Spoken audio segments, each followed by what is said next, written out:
Hello children, today I am going to share some important notes for the chapter French Revolution of class 9th.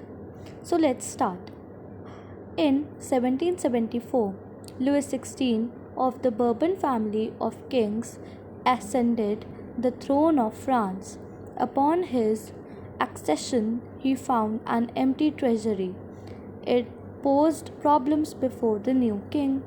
The estate was forced to increase taxes to meet its regular expenses, such as the cost of maintaining an army, the court running government offices, etc. In the 18th century of the French society was divided into three estates. The clergy nobility, which formed the first two estates, were the privileged classes. They were exempted from payment of state taxes. The third estate formed the majority of the population and was the unprivileged class. It bore the burden of taxes with no political rights and social status. The population of France increased drastically during the period of 1715 to 1789. This led to a rapid increase in the demand of food grains, but the production of grains did not increase. Peasants and workers were highly dissatisfied. They revolted every now and then against increasing taxes and food scarcity. They wanted to bring about a change in the country's social and economic order. During the 18th century, social groups, also known as the middle class, emerged. They were educated and believed that no group in society should be privileged by birth. Philosophers like John Locke, Montesquieu, Rousseau enlightened the middle class people with their revolutionary ideas. They set them on path of revolution.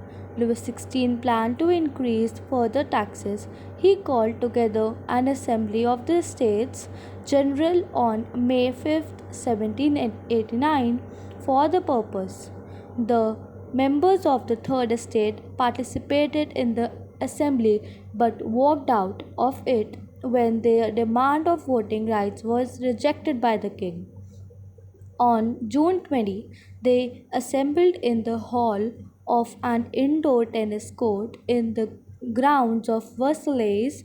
They declared themselves a national assembly and swore not to disperse till they had drafted a constitution for France that would limit the powers of the king.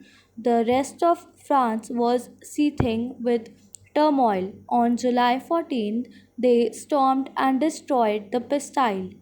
Their, their agitation proved to be fruitful. Louis XVI finally accorded recognition to the National Assembly and accepted the principle that his powers would from now on be checked by the Constitution.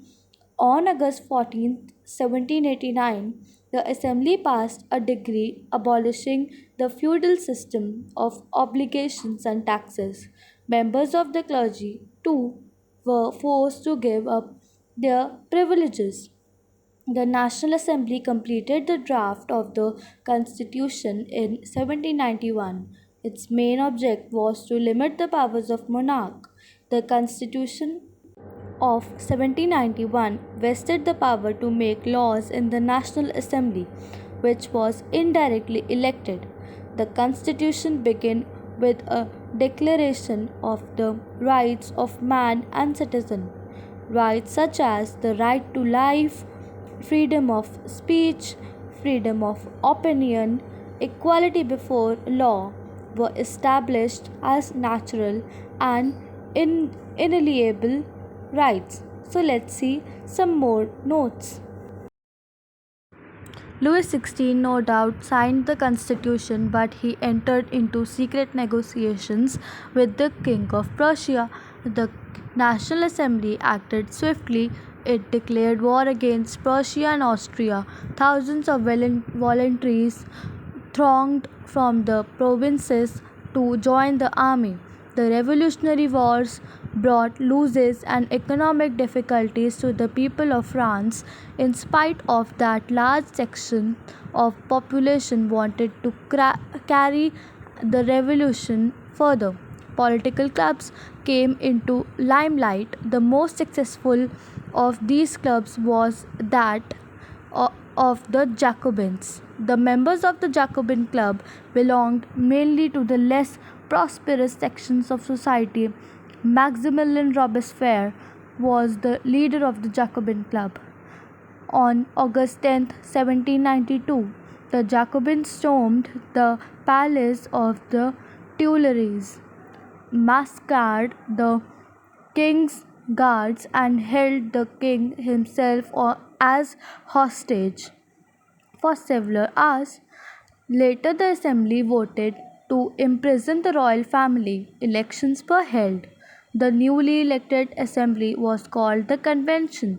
On September 21, 1792, it abolished the monarchy and declared France a republic. Louis XVI was sentenced to death by a court on the charge of treason. On January 21, 1793, he was executed publicly at the Place de la Concorde. The Queen Marie Antoinette met the same fate shortly after. Robespierre remained the center image from 1793 to 1794. This period is referred to as the Reign of Terror. During this period, he followed a policy of severe control and punishment. Soon he became unpopular. Even his supporters began to demand moderation. Finally, he was arrested and executed in July 1794. After the fall of the Jacobin government, the wealthier middle classes seized power.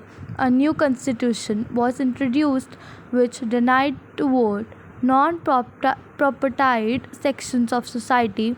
It provided for two elected legislative councils.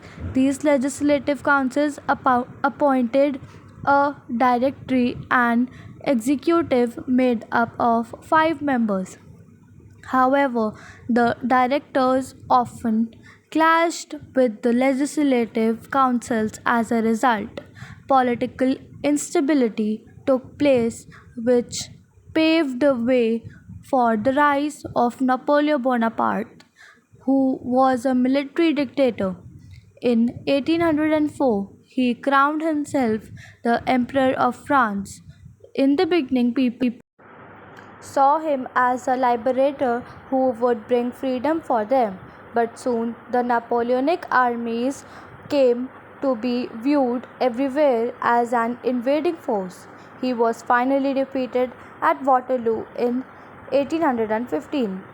Many of his measures that carried the revolutionary ideas of liberty and modern laws to other parts of Europe had an impact on people long after Napoleon had left. The ideas of liberty and democratic rights were the most important legacy of the French Revolution. These spread from France to the rest of Europe during the 19th century. So, now we are going to read some words that matter and some words that are important. Old regime. This term is usually used to describe the society and institution of France before 1789. Livre, a unit of currency in France, discontinued in 1794. Clergy, group of persons invested with special functions in the church. Tithe, a tax levied by the church comprising 1/10 of the agricultural produce. Taille, tax to be paid directly to the state. Subsistence crisis, an extreme situation where the basic means of livelihood are endangered. Anonymous, one whose name remains unknown. Chateau, castle or stately residence belonging to a king or a nobleman. Manor, an estate consisting of the lord's lands and his mansion. Marseillaise, a patriotic song sung for the first time by volunteers from Marseilles as they marched into Paris. It is now the national anthem of France. Sans culottes, literally meaning those without knee breeches. Treason, betrayal of one's country or government. Guillotine, a device consisting of two places and blade with which a person was beheaded. Pain de la Cane, a French word meaning equality bread. Citoyen, French men are called citoyen. Citoyenne, French women are called citoyenne. Negroes, a term used for the indigenous people of Africa south of the Sahara. Emancipation, the act of freeing. Bastille, it was a fortress in Paris that was used as a state prison by the France rulers. Convent, it refers to the building belonging to a community devoted to a religious life. Jacobin Club, a political club during the French Revolution. Some important dateline. 1774, Louis XVI became King of France, faced empty treasury and growing discontent within society of the old regime. 1789, Convocation of Estates General, the Third Estates forms National Assembly. The Bastille was stormed, peasants revolts in the countryside. 1791, a constitution was framed to limit the powers of the king and to guarantee basic rights to all human beings. Prussia and Austria used the Declaration of Pillnitz. 1792 to 93, France became a republic. The king was beheaded. Overthrow of the Jacobin Republic, a directory ruled France. 1804, Napoleon became Emperor of France and annexed large parts of Europe. 1815, Napoleon defeated at Waterloo. 1848, slavery was abolished in French colonies. 1946, women in France won the right to vote. Thank you so much for watching this video. I hope you understood most of the important points of this chapter. See you in next video. Till then, bye bye.